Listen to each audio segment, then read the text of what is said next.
Assalamualaikum warahmatullahi wabarakatuh dan selamat pagi. Waalaikumsalam. Okey, jadi hari ini kita akan mulakan sesi PDPC kita untuk subjek bahasa Melayu. Okey, jadi pada hari ini sebelum kita bermula, saya akan tunjukkan beberapa gambar. Jadi tugas kamu perhatikan gambar yang saya pamerkan. Dan nanti saya akan panggillah beberapa orang untuk mengulas ataupun mengenal pasti apakah gambar tersebut. Okey.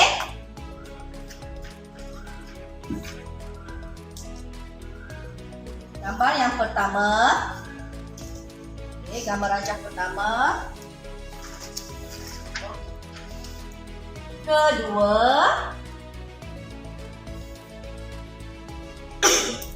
Dan ketiga.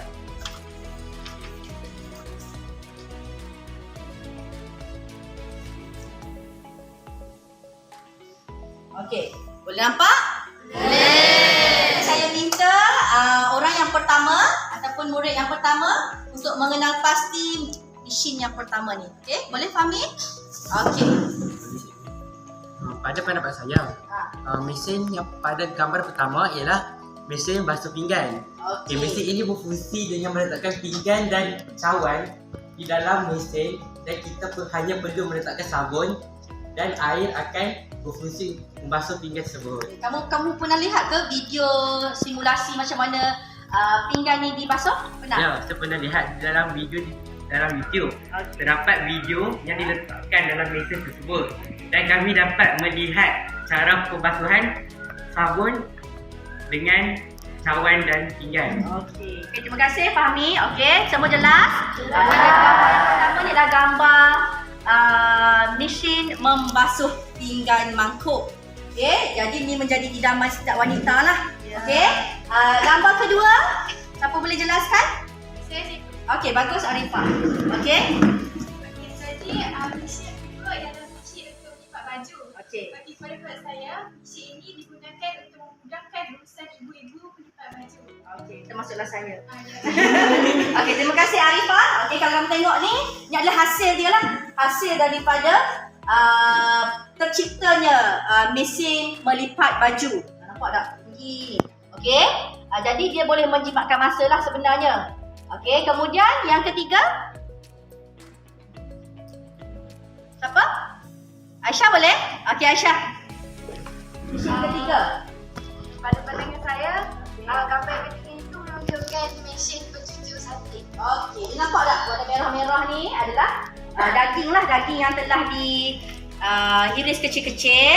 Jadi dia akan disusun dan kemudian akan dimasukkan dengan lidi sate. Kalau secara manual, kena buat satu-satu. Jadi ni dah boleh menjimatkan masa. Kalau kamu tengok ada lebih kurang 10 kot. 10 cucuk sate yang boleh diselesaikan dalam masa kurang daripada 2 saat. Sebab nanti dia akan masukkan lidi itulah. Okey, boleh? Okey, jadi itulah 3 mesin yang telah dicipta oleh manusia untuk memudahkan urusan seharian dan juga dalam pemprosesan makanan. Okey? Berdasarkan pemahaman kamu ataupun ulasan yang telah beberapa orang rakan kamu buat tadi, kamu rasa-rasa lah kan, hari ni kita akan belajar tentang apa? Teknologi. Pandai. Jadi memang hari ni kita akan bercerita ataupun cuba mengkaji, cuba menganalisis ataupun cuba buat kajian lah berkaitan dengan teknologi dalam kehidupan kita. Okey, jadi sebelum kita bermula, cikgu nak kamu bayangkanlah. Okey, bayangkan sekarang ni di sekeliling kamu ni ada macam-macam teknologi. Okey, mesin-mesin yang telah dicipta untuk memudahkan kamu. Bayangkanlah. Ramalkan apa akan berlaku sekiranya tiada teknologi dalam kehidupan. Maksudnya tiada sebarang penciptaan mesin pun. Maksudnya apa ramalkan kehidupan manusia tanpa teknologi. Rasa-rasa apa akan jadi dengan kehidupan kita ni? Ada yang boleh bagi bayangan ke, boleh bagi ramalan ke? Ada? Ya. Okey, saya. Pada pendapat saya, sekiranya manusia tidak menggunakan teknologi, pekerjaan manusia akan menjadi susah. Okey. Contohnya dari segi masa dan tenaga kerja. Okey. Itu saja daripada terima kasih. Okey, terima kasih Hidayat. Tu ramalan daripada Hidayat lah. Hidayat kata kalaulah tiada teknologi dalam kehidupan kita memang akan menyusahkan, kan? Dan menyukarkan kehidupan kita lah. Membazir masa, sedangkan kita ni setiap hari bekerja dengan masa. Okey, selain daripada tu, kamu rasalah macam mana teknologi ni boleh membantu dalam kehidupan kita? Saya nak cuba cikgu. Okey, Hani. Pada pendapat saya, teknologi dapat membantu manusia dalam kehidupan dengan menjimatkan masa. Terutama pada era ini, manusia sangat sibuk bekerja dan tidak mempunyai masa yang cukup. Okay, jadi dengan bantuan mesin ni dia boleh menjimatkan masa lah. Okey, terima kasih Hani. Jadi terima kasih kepada rakan-rakan kamu yang telah memberi penerangan, penjelasan berkaitan dengan teknologi dalam kehidupan. Jadi pada hari ini sesi PDPC kita akan tengok berkaitan dengan kamu kena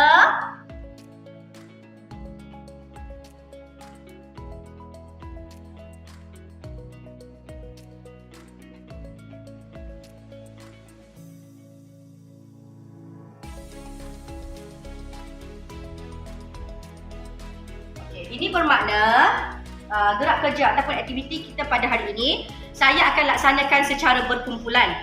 Jadi saya nak minta kerjasama kamu semua untuk bentuk 5 kumpulan. Okey, bentuk 5 kumpulan untuk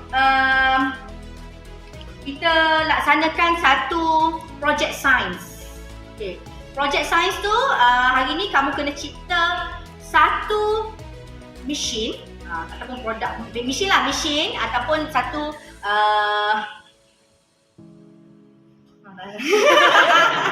potong tak tu? Okey, terima kasih cikgu ucapkan kepada rakan-rakan kamu yang telah menyumbang idea, memberi orang kata pendapat lah berkaitan dengan topik kita pada hari ini. Jadi sekarang saya akan terangkan kepada kamu berkaitan dengan aktiviti yang perlu kamu lakukan pada hari ini. Okey, jadi pada hari ini cikgu nak minta kerjasama kamu untuk bentuk 5 kumpulan. Okey, dan setiap kumpulan perlu menghasilkan mesin ataupun cipta satu inovasi mengikut bidang masing-masing. Jadi bidang-bidang tersebut saya dah tetapkan dah. Okey, jadi yang pertamanya kamu akan dibekalkan dengan satu kertas majung, okey, ataupun kertas sebak ni. Kemudian cikgu nak kamu buat lakaran. Lakaran secara jelas dan labelkan komponen-komponen ciptaan kamu tu. Okey, selain daripada itu, kamu kena bagi satu nama yang sesuai dengan mesin yang telah kamu cipta itu. Lepas tu kamu kena label-labelkan bahagian-bahagian ataupun fungsi-fungsi yang ada pada mesin yang kamu dah cipta tu. Okey. Kemudian setiap kumpulan juga saya akan bekalkan dengan traffic light. Okey, traffic light ni maksudnya sepanjang kamu laksanakan gerak kerja kamu, sekiranya kamu perlukan bantuan saya, perlukan penjelasan ke ataupun penerangan yang lebih terperinci, kamu boleh angkatlah. Jadi kalau yang ni sedih, jadi kamu perlu dibantu. Jadi saya akan datang ke awak untuk bantu. Okey, kalau yang ni kalau cikgu tanya, okey semua okey? Kalau okey kamu angkatlah. Kan kita biasa guna dah kan sebelum ni kan. Jadi cikgu rasa tak perlulah kot cikgu terangkan secara terperinci. Okey, jadi nanti cikgu akan bagi setiap kumpulan yang ni dan marker pen dan juga ni lah duster ni. Duster tak perlu kan? Marker pen ni je. Okey, jadi itu adalah gerak kerja yang perlu kamu buat pada hari ni lah. Dan kalau boleh nanti masa kita nanti lepas selesai setiap kumpulan perlu bentangkan hasil ciptaan kamu ni. Okey, kita macam buat seolah-olah kamu ni dari sebuah syarikat. Okey, kamu ditugaskan untuk mencipta satu mesin ataupun satu inovasi dan kamu kena promosikan. Kamu kena memberi penerangan yang jelas. Dan saya ni orang yang akan membeli mesin kamu tu. Jadi mana-mana mesin yang paling efisien, yang paling memberi manfaat dan yang paling hebat, itulah mesin yang akan saya beli. Okey, boleh? Okey, setakat ni ada apa-apa soalan tak? Okey, nanti ketua kumpulan datang ke sini untuk dapatkan inilah peralatan yang kamu perlukan untuk laksanakan tugasan berkumpulan. Kita dapat tugas, kita nak pasal pembinaan. Sebelum pembinaan, kita ada banyak slide, tapi kita ambil rumah lah sebab macam sekarang kan orang makin nak rumah yang moden. Rumah moden macam-macam ciri-ciri dia kan.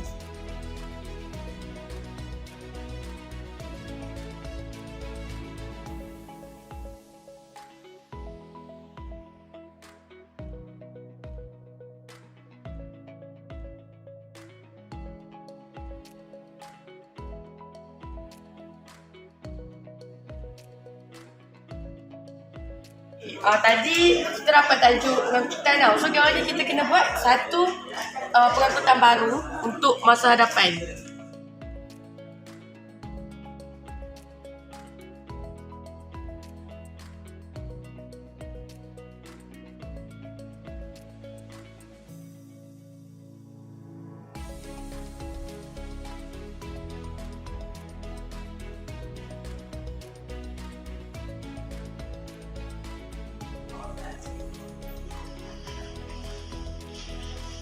Lukis apa ni? Okey, sekarang ni kamu tengok buat apa? Cikgu, yang ni kami Kamu dapat bidang apa tadi? kami dapat bidang perubatan. Okey, Jadi perubatan. idea yang telah kami dapat, kami ingin membuat satu robot yang bersaiz nano yang akan diletakkan di dalam sebuah pil yang akan dimasukkan ke dalam badan manusia.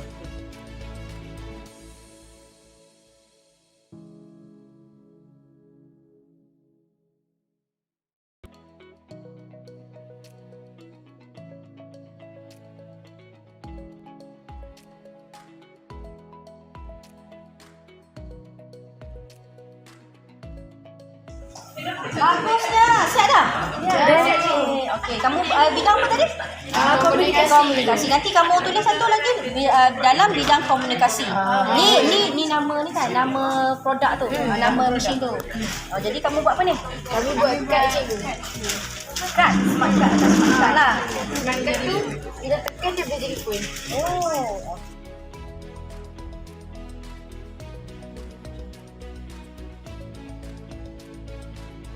Kita dapat tajuk pertanian. So kita kena buat satu mesin yang digunakan untuk memudahkan kegiatan pertanian dekat negara kita. Kau ada idea tak? Buat drone tu. Drone. Boleh pantau kalau buah tu rosak ke. So mesti drone tu dia kena bagi apa amaran tentang cuaca kan, cuaca kita. Dan dia kena tahan lama juga. So dia boleh cepatkan kos.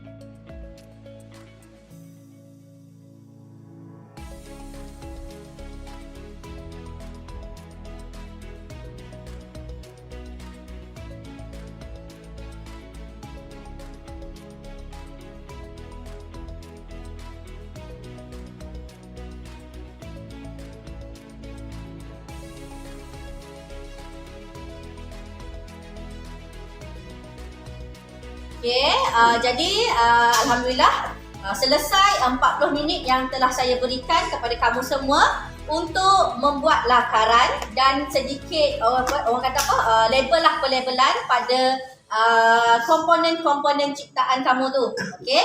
Jadi nanti kita akan mulakan pembentangan. Jadi setiap kumpulan perlu datang ke depan, semua ahli perlu datang ke depan Okey, dan kamu boleh paparkan hasil lakaran kamu. Dan dalam pembentangan tersebut, saya nak kamu sebutkan yang pertama, kamu dapat dalam bidang apa. Contohnya tugasan tu bidang perubatan ke, bidang pertanian ke, penciptaan dalam bidang pengangkutan ke.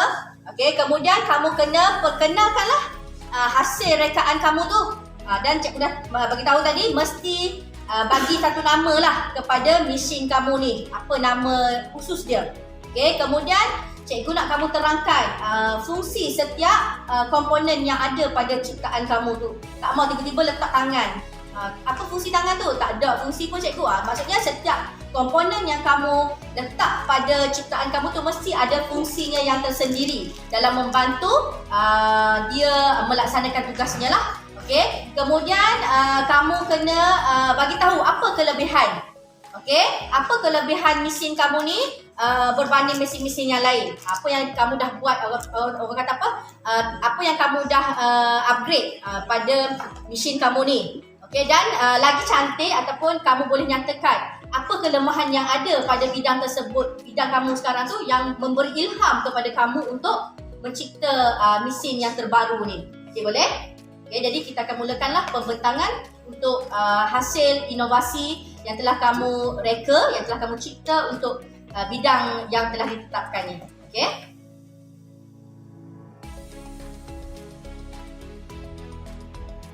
Ya, bismillahirrahmanirrahim. Assalamualaikum warahmatullahi wabarakatuh. Dan selamat pagi. Pada hari ini kami diberikan satu pembentangan untuk membentangkan mengenai teknologi pada zaman kini yang kami telah menerima, iaitu bidang perubatan. Dalam meneliti ke arus kemodenan negara, teknologi amat penting dalam pembangunan negara, terutamanya dalam bidang perubatan. Hal ini kerana kebanyakan penyakit pada zaman kini sukar untuk dipulihkan.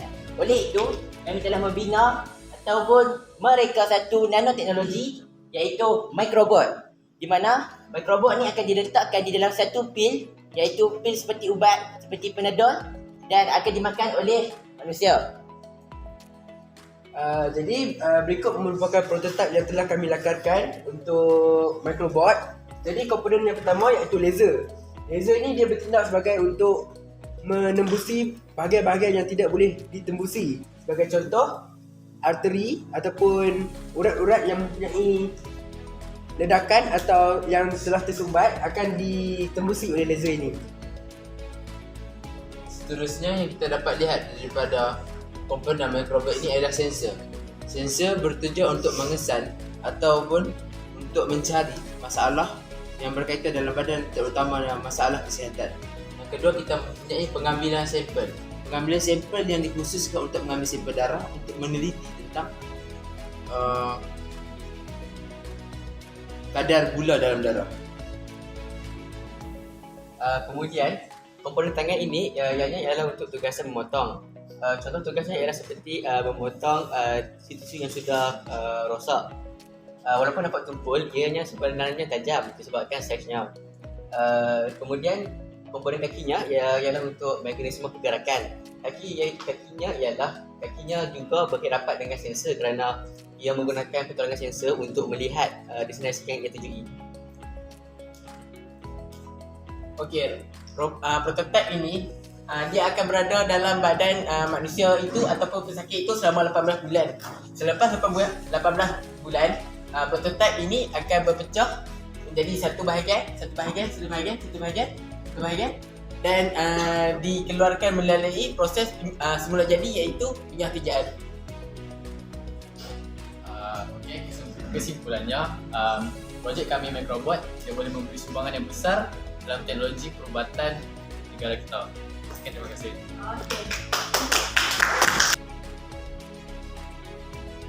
Bismillahirrahmanirrahim dan Assalamualaikum warahmatullahi wabarakatuh dan salam sejahtera kepada Times. Okay, hari ini kami akan membentangkan tentang satu inovasi dalam bidang sektor pertanian. Pertama sekali, apa itu pertanian? Menurut Kamus Dewan Bahasa edisi ketiga, pertanian boleh definisikan sebagai perusahaan bercucuk tanam. Pada era ini, sektor pertanian kurang mendapat sambutan oleh generasi muda.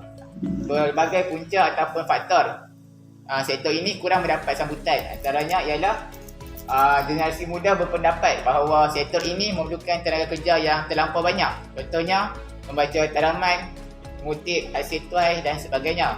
Oleh itu, kami telah mencipta satu mesin ataupun robot dan drone yang dapat membantu kerja-kerja bercucuk tanam. Okay. Nama drone kami ialah Alpha Tani yang digunakan untuk membantu kegiatan pertanian. Dan komponen utama kami ialah badan dia. Badan dia ni pada alloy. So, dari apa yang kita belajar di kimia, alloy ni ialah satu logam yang digabungkan dengan logam lain untuk menghasilkan satu logam yang lebih hebat. So, penggunaan alloy ni dapat menjadikan satu bahan itu lebih tahan lama, tahan lasak dan anti karat. Oleh yang demikian, kami menggunakan alloy sebagai bahan utama dalam badan drone kami. Okay, seterusnya, drone ni juga mempunyai tangan serbaguna dan kaki. Okay, tangan serbaguna ni digunakan untuk seperti tujuan untuk memetik buah yang buruk. Dan kita tahu sekiranya buah yang buruk dicampurkan dengan buah yang masih elok, buah yang masih elok tu juga akan menjadi lebih buruk. Okay, seterusnya, tangan ni juga bukan sahaja digunakan untuk memetik buah. Malah ada kajian yang mendapati bahawa sekiranya tumbuhan diusap atau dibelah, tumbuhan tersebut akan menjadi lebih sihat dan tumbuh dengan lebih cepat. Okay, jadi tangan serbaguna ni kita boleh gunakan untuk membelai tumbuhan tersebut. Okay, kaki pula digunakan sebagai untuk drone ni berjalan di atas tanah. Bermaksud drone ni bukan saja boleh terbang, malah boleh berjalan di tanah untuk tumbuhan-tumbuhan renek yang berada di bawah seperti paku pakis ataupun rumpai-rumpai.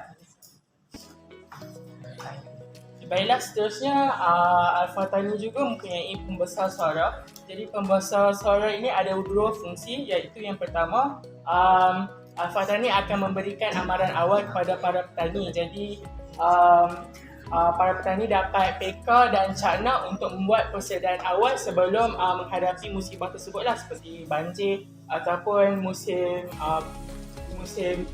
hujan. Seterusnya, selain daripada membelai tumbuhan untuk mendapat hasil yang lebih banyak, Alpha Tani juga akan memberi motivasi kepada tumbuhan inilah agar dapat memberi kesan positif kepada hasil tanaman tersebut. Okay, tambahan juga, Alpha Tani mempunyai panel solar. Panel solar yang akan membukakan tenaga pada mesin inilah. Jadi panel solar ini juga adalah satu teknologi hijau dan para petani tidak perlu risau lagi untuk mencas mesin ini kerana ia menggunakan panel solar. Dan juga di panel solar juga dilindungi dengan satu kaca yang tahan lasak, jadi ia takkan merosakkan panel solar itu. Dan juga di depan ini juga dapat panel kawalan di mana para petani dapat mengawal dan juga dapat mengawal apa sahaja robot ini boleh buat. Contohnya kita para petani boleh buat jadual di mana dia boleh menyiram air dan juga menyiram baju. Terbuktilah bahawa Alpha Tani ini dapat membantu dalam sektor pertanian. Itu sahaja jawapan kami. Terima kasih. Okay, bismillahirrahmanirrahim. Assalamualaikum warahmatullahi wabarakatuh. Saya ucapkan kepada semua. Hari ini kepada kami telah diberi tugasan untuk mencipta satu inovasi dalam bidang komunikasi. Okey, apa masalah yang manusia sering hadapi dalam bidang komunikasi ni? Yang pertama adalah penggunaan telefon yang agak susah untuk dibawa dan sering ditinggalkan. Lagi satu adalah jaringan yang walaupun dah 5G tapi masih slow dan masih perlahan. Okey, jadi kami telah mencipta satu inovasi yang bernama Commune untuk menyelesaikan masalah ini. Baiklah, jadi pertama kali saya akan membentangkan berkenaan dengan bentuk Commune ini. Jadi dia bersifat elastik. Jadi tidak akan ada masalah jika jatuh ataupun menyebabkan pecah.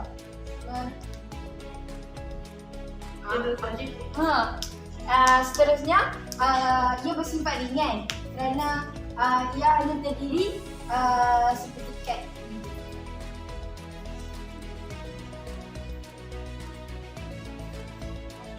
Selain itu dia juga berpatutan, maksudnya dalam kad ni walaupun dia kecil dia mahal, tapi dia berpatutan sebab dalam kad ni dia ada banyak fungsi. Okey, dan lagi satu dia komunion ni dia boleh akses masuk rumah dan kereta. Okey, apa yang dimasukkan dekat sini ialah dekat sini ada simbol begini. Jadi bila kita nak naik kereta, kita hanya perlu meletakkan kad dekat pintu dan kad tu pintu akan mengimbas kad ni dan membuka kereta seperti biasa dan kita boleh memandu dan pergi ke kerja. Seterusnya, kami juga membekalkan privasinya sangat tinggi kepada pengguna kad kami. Kami menggunakan skrin yang gelap supaya pengguna daripada depan sahaja yang akan nampak apa yang tergandung di dalam telefon tersebut. Jadi orang lain daripada kiri dan kanan telefon tersebut tidak akan nampak apa yang tergandung di dalam skrin telefon anda. Seterusnya, Alat peranti pemeriksaan juga dilengkapi dengan sistem keselamatan. Kat sini dia ada alat pemeriksaan yang sekiranya peranti ini hilang, nanti kita boleh mengesah balik tempat ni dan di mana dia berada. Sebenarnya dia dapat mengenal pasti pemiliknya melalui DNA sebab kita boleh scan jari, lepas tu orang tak boleh curi sebab dia dah kenal pasti DNA kita. okay, last sebelum habis, kalau contoh macam kalau hadirin semua tak dapat bayang macam mana ia berfungsi, okay, dekat sini kan ada kad berbentuk macam ni nanti. Dekat kad ni akan ada butang atas ni, jadi bila butang ditekan dia akan membesar dan menjadi seperti bentuk macam ni. Saya rasa itu sahaja daripada kami. Sekian, terima kasih.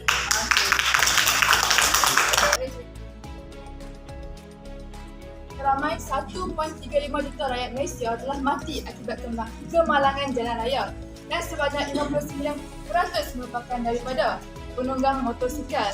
Antara faktor yang mempengaruhi berlakunya kemalangan jalan raya yang melibatkan penunggang motosikal ialah jalan yang licin. Keadaan jalan yang licin telah menyebabkan kemampuan untuk mengemudi motosikal telah berkurang sebanyak 50%. Seterusnya, antara puncanya ialah keadaan jalan yang tidak baik seperti jalan yang berturap, berminyak dan bonggol yang tinggi. Persoalannya, apakah usaha yang dapat kami lakukan untuk menangani masalah tersebut? Assalamualaikum warahmatullahi taala wabarakatuh dan salam sejahtera. InsyaAllah hari ini kumpulan kami yang dianggotai oleh Adriana, Iza, Syah, Aminah dan Ashkin dan serta saya akan mempersembahkan sebuah inovasi yang kami telah hasilkan mengenai teknologi pengangkutan iaitu Alpha Hydra. Okey, kereta kami ini mempunyai komponen-komponen yang canggih seperti kami menggunakan panel solar untuk mengambil tenaga untuk memfungsikan kereta ini. Selain itu, kami juga menggunakan pelindung kaca fotofomik yang akan memberikan privasi kepada pengguna ketika memandu di dalam kereta ini. Selain itu, kami juga menggunakan pemisahan cap jari dan pemisahan mata retina kepada pengguna untuk membuka pintu kereta ini. Sampai itu, kami juga menggunakan superkonduktor yang akan menerapungkan kereta kami ini di atas jalan. Jadi yang tu sekiranya dilihat daripada pandangan luar. Tetapi apa yang berada di dalam pengangkutan ini, apa yang berada di dalamnya itu penting.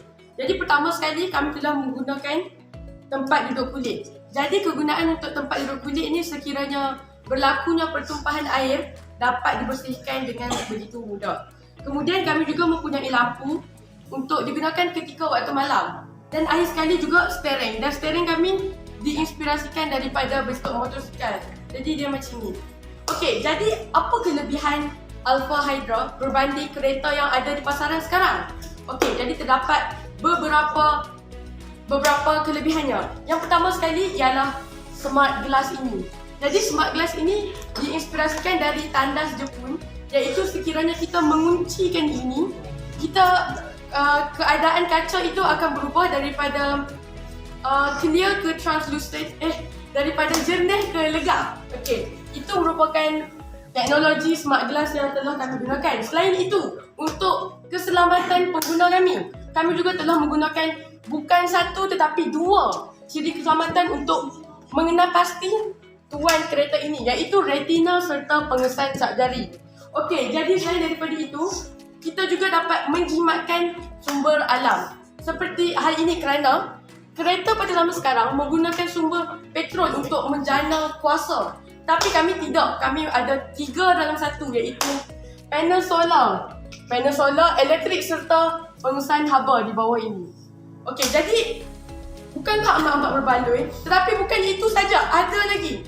Jadi seperti yang sudah diterangkan tadi, jalan raya di Malaysia amat-amatlah bermasalah. Jadi superkonduktor ini telah berjaya mengapungkannya, maka kemalangan jalan raya dapat dikurangkan. Dan akhir sekali kami juga kenderaan ini juga dilengkapi dengan kemudahan auto undo, iaitu sekiranya anda ingin melihat-lihat pemandangan sambil berjalan ke destinasi anda hanya boleh melakukan begitu sahaja. Jadi itu saja daripada kumpulan kami. Sekian, terima kasih. Assalamualaikum warahmatullahi wabarakatuh. Kumpulan kami telah diberi tugas untuk membina satu inovasi dalam bidang pembinaan. Nama grup kami ialah Alpha Bina. Okay, pembinaan meliputi pelbagai aspek, termasuklah pembinaan bangunan kerja, infrastruktur dan kemudahan. Kami telah mereka cipta sebuah rumah yang dikenali sebagai Hexa House. Hexa House telah dilengkapi oleh pelbagai teknologi untuk keselesaan pengguna. Okey, jadi pertama sekali kami menggunakan atap PVC sebagai bumbung untuk rumah moden ini. Jadi atap PVC ni berfungsi untuk menghalang debu ataupun sinaran cahaya matahari yang berlebihan daripada masuk ke dalam rumah. Selain itu, atap PVC ni juga sejuk dan juga kalis bunyi. Jadi bunyi hujan akan dapat dikurangkan. Okay, seterusnya kami menggunakan solar panel sebagai sumber alternatif yang dapat menjimatkan kos dan juga mengurangkan pencemaran. Sekiranya hujan, air daripada atap-atap hujan akan turun ke saluran ini dan akan terus ke dalam tempat tapungan air. Air yang ditakung ni akan ditapis dan akan dijadikan sebagai sumber alternatif air untuk kegunaan rumah. Seterusnya, pada masa kini rumah moden tidak dilengkapi dengan alternatif untuk mengelak daripada bencana alam. Jadi kami telah menyediakan longkang aliran air banjir. Longkang ini meliputi sekeliling kawasan pagar rumah, tetapi akan ditutup dengan bungaan di ini. Okey. Jadi longkang aliran air banjir ini hanya akan digunakan ketika hujan yang melampau. Jadi ketika hujan yang melampau, tuan rumah boleh menekan butang di pusat kawalan di dalam rumah. Seterusnya, kami juga menggunakan kaca fotokromik di tingkat atas. Pada masa kini, kebanyakan orang Islam semakin menitik beratkan aurat. Jadi, sekiranya mereka ingin melakukan aktiviti seperti gym dan studio agak tidak selesa untuk menutup aurat. Jadi, kami telah menjadikan tingkat kedua rumah ini sebagai menggunakan kaca. Jadi kaca itu adalah kaca fotokromik di mana ketika terlalu banyak cahaya UV ia akan menjadi gelap. Jadi akan lebih selesa kepada pengguna untuk melakukan aktiviti mereka. Okey, seterusnya rumah kami mempunyai 2 pagar, iaitu pagar yang kecil dan pagar yang besar. Pagar yang kecil untuk individu dan pagar yang besar untuk kenderaan keluar masuk. Pagar ni dia dilengkapi dengan sistem keselamatan yang terkini. Jadi tetamu yang datang perlu berhubung dengan tuan rumah terlebih dahulu sebelum pagar dibuka. Jadi keselamatan ni juga dia berhubung dengan pasukan keselamatan. Jadi jika ada perkara yang mencurigakan, rumah boleh menghubungi pasukan keselamatan dengan sistem tersebut. Sistem tersebut ni juga dia ada pelbagai litar tertutup di sekeliling kawasan. Akhir sekali, apabila bercakap tentang rumah, mestilah ada pokok kan. Jadi pokok-pokok hijau diletakkan di sekeliling Hexa House. Hal ini kerana untuk memberikan kesejukan kepada seisi rumah dan untuk membekalkan oksigen.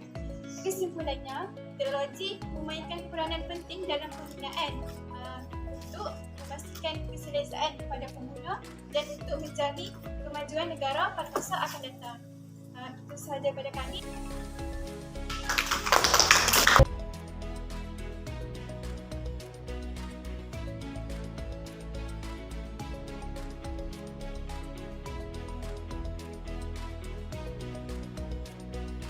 Kami suka.